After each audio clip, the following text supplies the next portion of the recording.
네, 함께 성장하는 일상 랑랑부동산 플러스입니다. 또 새로운 한 주가 시작이 되었습니다.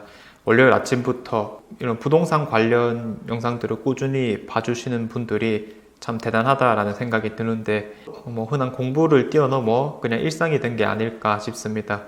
자, 그래서 우리 랑부풀의 기본 모토라고 할 수 있는 함께 성장하는 일상에 또 취지에 잘 들어맞는 것이 아닐까라는 생각이 들기도 하면서도 원하시는 목표들을 이루어 나가기를 바라겠습니다. 자, 아무튼 한 주의 새로운 시작인 만큼 또 오늘 하루도 잘 보내시길 바라겠고요. 오늘은 이제 제목에서도 좀 알 수 있다시피 태평로에 대한 이야기를 해볼까 싶습니다. 제가 최근에 부동산 상담을 좀 진행하면서 특히 태평로와 관련된 분들이 많이 오시는 것 같아요. 이제 지금 입주하고 있는 게 오페라 W인데 이런 아파트를 지금 사도 될까요? 라는 질문이 꽤나 많이 늘어난 상황입니다. 그래서 이제 나름대로 이제 각자 많이 근거를 다 가지고 계시고 저 역시도 태평로는 충분히 좋은 동네다라는 것을 알고 있기 때문에 좋은 주제에 대해서 우리가 이야기를 나누게 되는데 얘기를 하다가 보면은 조금 의아한 부분도 분명히 있기 때문에 오늘은 여기에 대한 이야기를 해볼까 합니다. 저도 딱 토요일이죠. 지난주 토요일에 그 태평로 일대를 다녀오게 되었습니다. 임장으로 간 건 아니었고 이제 차를 타고 가다가 자연스럽게 봤는데 대구역 힐스테이트도 슬슬 도색을 하고 있는 상황이고 나머지 아파트들도 이제 꽤 올라온 측면에서 너무 멋지더라고요. 지금 이제 입주를 앞두고 있는 오페라 W 같은 경우에는 색감을 너무 잘 표현했더라고요. 그래서 W가 아파트 자체를 참 잘 지었다라는 생각이 들기도 했었고 또 이제 거기 사전 점검이라든지 혹은 홍보하는 영상들을 몇 가지 봤는데 내부도 충분히 좋구나 라는 생각이 많이 들었습니다. 유독 이 아파트에 대해서 영상을 또 많이 찍으셨더라고요.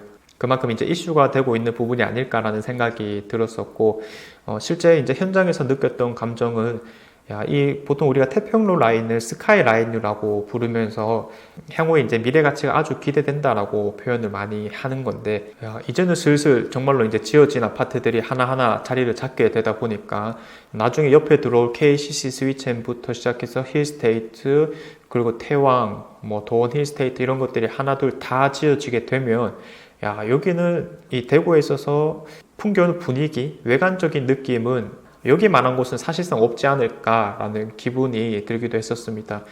상업지역에 대한 주거용 건물의 용적률도 제한을 많이 시켜놨기 때문에 정말 이제 고층 건물들은 보기 힘들게 되었어요.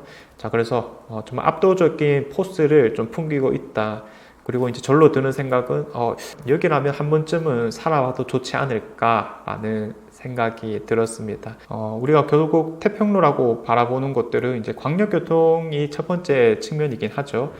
우리 대구에는 동대구역이 있고 서대구역 그리고 대구역이 있는데 광역교통이라고 하면 도시와 도시를 이어주는 것을 의미하고 대구 혼자서는 이제 잘 살 수가 없으니까 연계를 해서 잘 살아보자.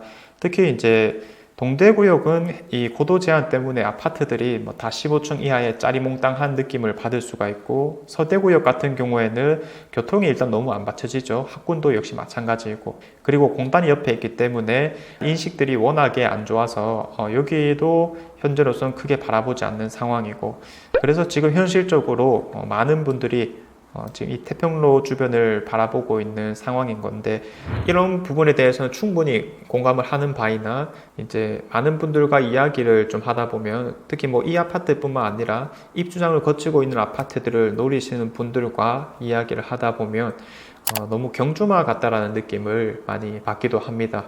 우리가 흔히 이제 떠오르는 장면은 양 눈옆을 가린 채로 앞만 보고 달려나가는 그런 이미지가 좀 떠오르곤 하는데 제가 이제 대화를 하면서도 그런 느낌을 많이 받았습니다. 도착 지점에 딱 꼬린했을 때 이 개운함 그리고 설렘 여러 가지 좋은 감정들이 가장 이제 뛰어날 때라고 이야기를 해볼 수가 있잖아요. 그런데 이런 것들이 사실 며칠 가기가 좀 힘들다 보니까 생각보다 지금의 이런 감정들이 오래 가지 않는다라는 거죠. 왜냐하면 그때부터 발생하는 것은 새 아파트에 대한 어떤 설렘보다는 그냥 이제 계속 날라리 납부해야 되는 이자들이라고 볼 수가 있을 거니까요. 자, 그래서 제가 한 3가지 정도로 포인트에 맞춰서 무엇이 조금 이질감을 느끼게 하는가를 말씀드려볼까 하는데, 첫 번째는 모든 입주장의 아파트들은 추격 매수의 경향이 있다라고 하는 겁니다.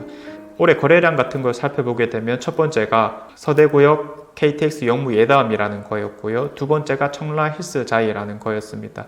이 두 아파트들은 세대수가 좀 다르기 때문에 1등, 2등이 나눠지는 거지만 결국 세대수 대비 거래량은 한 7%로 동일한 경향이 있었거든요. 아무튼 이게 좋은 입지냐 아니냐를 떠나서 모든 입주하는 아파트들은 거래가 많이 되는 경향이 있다라고 하는 겁니다. 사실 저 같은 사람들도 워낙에 지금 살 수 있는 것 중에 가장 확실한 적점을 나타내고 있는 것은 입주장의 아파트이다 보니까 이런 것들을 노려라 라고 쉽게 말씀드리기도 하고, 다른 분들도 그런 영상들을 좀 올리는 걸로 알고 있습니다. 꼭 이런 영상을 보는 게 아니다 하더라도 누구나 신축 아파트부터 관심을 가질 수밖에 없고, 지금 실거주자라고 하는 사람들은 당연히 신축에 살고 싶어 하는 감정이 클 거니까 자연스럽게 입주하는 타이밍에 맞춰서 노리게 된다라는 건데, 이게 입지를 막론하고 어디나 거래가 잘 되고 있는 경향이 있다 보니까 마치 이게 좋으니까 사람들이 많이 사는구나 라고 생각을 해볼 수 있게 되는, 즉 오해를 하게 되는 경향이 생길 수 있다라는 거죠. 신축이니까 깔끔하니까 사고 싶다라는 생각도 많이 반영되고 있는 것 같기도 합니다. 자, 그리고 두 번째는 해당 단지에만 초점을 맞춘다라는 겁니다.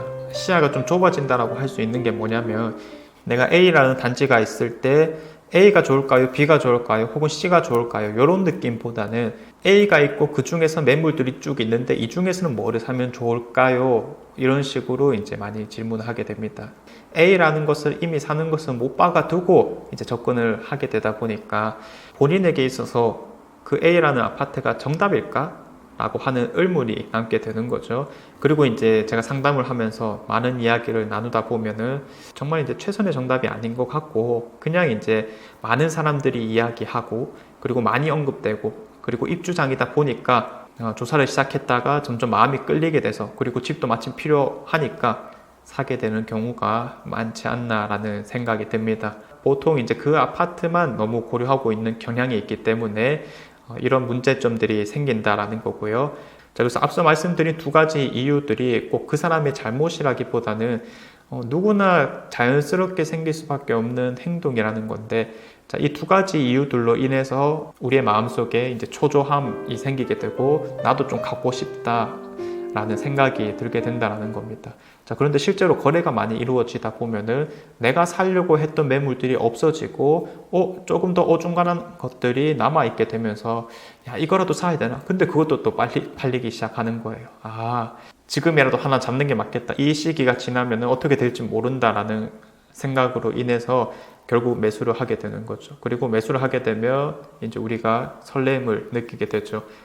그래도 좋은 아파트를 잡았어 라고. 자, 그리고 처음에 말씀드렸다시피 그런 설렘은 사실 오래 가기가 힘듭니다. 그런 행복이 어찌 보면 어떤 특정한 조건을 달성했을 때에만 찾아온다라고 하는 거니까 그 행복은 오래 가지 않는다라는 거죠. 자, 그래서 방금 말씀드린 3가지 포인트. 첫 번째, 입주장의 아파트는 어느 곳이나 추격 매수의 경향이 있다라는 점, 그리고 두 번째는 해당 단지에만 초점을 맞추게 된다라는 것, 그리고 마지막 3번째, 초조함과 설렘으로 구매를 하게 된다. 자, 요 3가지 포인트는 누구에게나 일어날 수 있는 일이고 또 흔한 일이기 때문에 나쁘다라고 바라보기보다는 나에게도 충분히 일어날 수 있는 일이다 보니까 조금 조심을 해서 접근하는 것이 맞겠다. 꼭 지금 입주하는 오페라 W가 아니다 하더라도 태평로 주변 혹은 대구시 안에서 입주하는 모든 아파트들에 해당하는 표현이다 라고 말씀을 드릴 수 있겠습니다. 실제 거래 내용을 한번 보면 지금 입주를 앞두고 있는 대구역 오페라 W 같은 경우에는 올해부터 이제 거래가 슬슬 나타나기 시작하고요. 자, 층수가 아주 괜찮은 것들도 한 5억대 정도에서 거래가 되었었는데 2월 달에도 역시나 비슷한 금액에서 거래가 좀 많이 되었었고요. 그리고 3월 달 되어서는 갑작스럽게 5억대를 넘는 거래들이 많이 생기기 시작했습니다. 지금 최근에 최고가를 찍은 게 층수가 아주 좋긴 하지만은 5억 중반을 좀 넘기고도 있는 상황이고, 5억대를 넘기는 물건들이 어쨌든 하나 둘씩 나오고 있다 보니까 점점 열기가 좀 더해진다라고 표현을 하죠. 충분히 분위기에 휩쓸릴 수 있을 만한 상황이 만들어진 것 같습니다. 자, 그래서 이런 얘기를 했었을 때 다른 의견으로는 이런 것도 있을 것 같은데, 예를 들어서 장기적으로 보면 충분히 괜찮은 가격대 아닌가요? 라고 말을 할 수 있을 겁니다.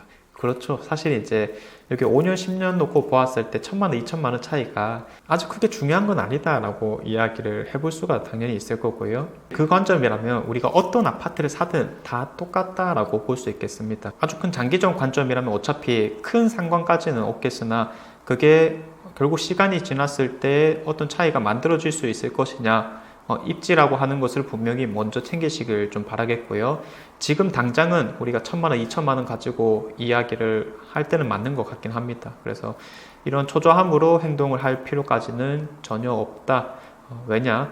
대구 부동산에 큰 영향을 주고 있는 공급과 금리라는 두 이슈는 여전히 동일합니다. 적어도 올해 정도까지는 고금리가 지속될 거다라고 예상이 되고 있고, 그리고 공급 같은 경우에도 뭐 이런 지역들 중심으로는 여전히 사실 이제 좀 시작이다라고 볼 수가 있는 상황이기 때문에 우리가 특정한 감정들 때문에 급하게 행동할 필요는 없다라고 계속 말씀을 드리는 겁니다.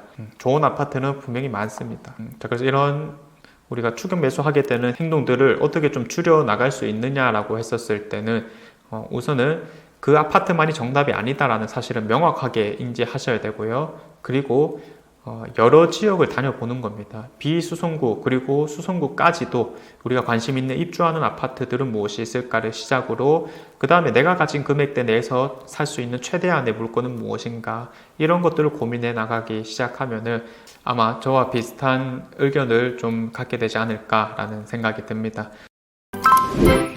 아무튼 지금 실거주 집을 구하시려는 분들이 참 혼란스럽겠다라는 생각이 많이 드는데, 그런 행동을 하시는 모든 분들을 응원해 드리고요. 내일은 이런 입주장애 아파트들에 대해서 어떻게 좀 더 전략적인 접근을 할 수 있을까를 한번 이야기해 보고자 합니다. 자, 오늘도 좋은 하루 보내시고요. 내일도 좋은 영상으로 찾아오도록 하겠습니다. 감사합니다.